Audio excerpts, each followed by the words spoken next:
Well, now to our first guest, who has made an incredible discovery, uncovering a burial site of an estimated 28 enslaved people who lived at the Hermitage. We're here with President and CEO of the Hermitage, Jason, and Tony, who's the Chief of Preservation and Site Operations. Welcome in, guys.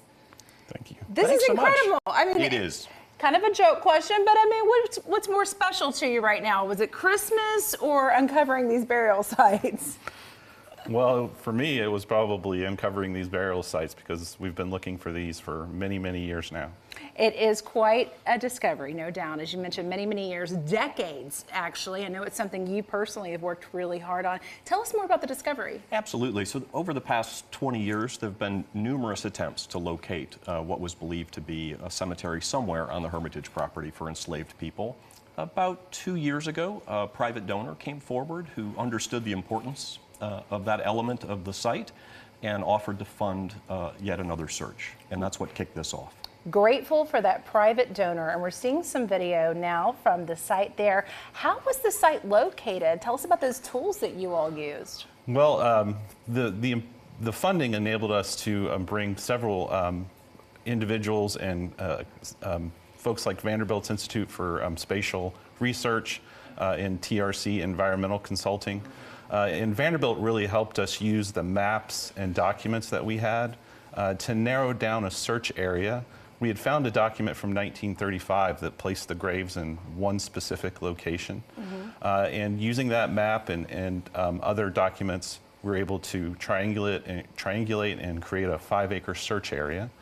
Then the funding enabled us to clear all of that area so we could actually see the ground and look for signs of graves, depressions, stone markers.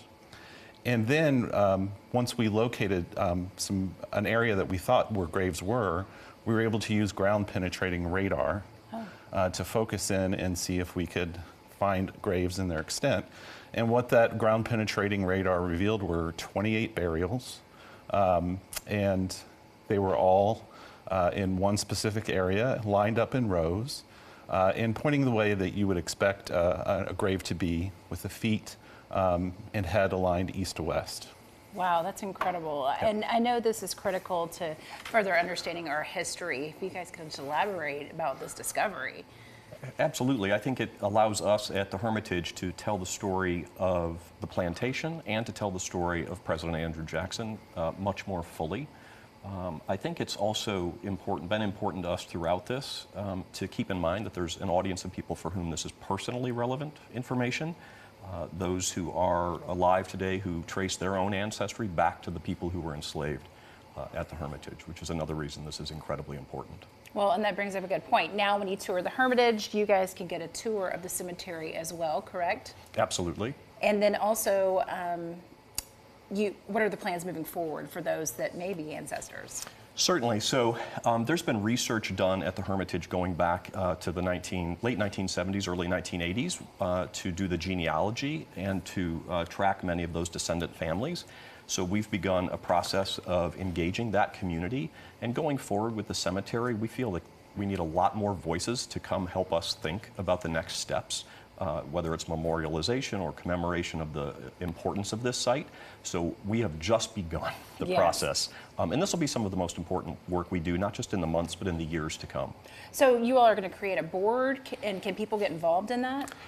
Well, what we've done is we've looked for some advisors.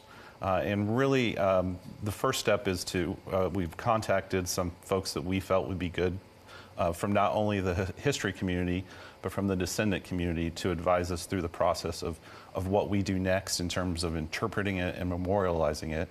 And we're going to, along with those folks, kind of let that process develop and hear input from many different communities and constituents so that the process isn't defined just by the Andrew Jackson Foundation, but by descendants and African American community members as well. Well, I know records show there was 26 deaths there, but 28 graves, so there's bound to be more. Yes, the archaeologists believe that there's likely a lot more graves, probably maybe as many as 50. Wow. And a lot of those could be children because GPR isn't really good at picking up smaller graves. They're more attuned to finding adult graves. meet a certain pattern. Very fascinating. Well, congratulations on the discovery. I know you all have worked hard at this. Thanks for joining us. Thank you. Yeah, the grounds of the Hermitage are beautiful and historic. Make sure you check it out and check their events page at thehermitage.com.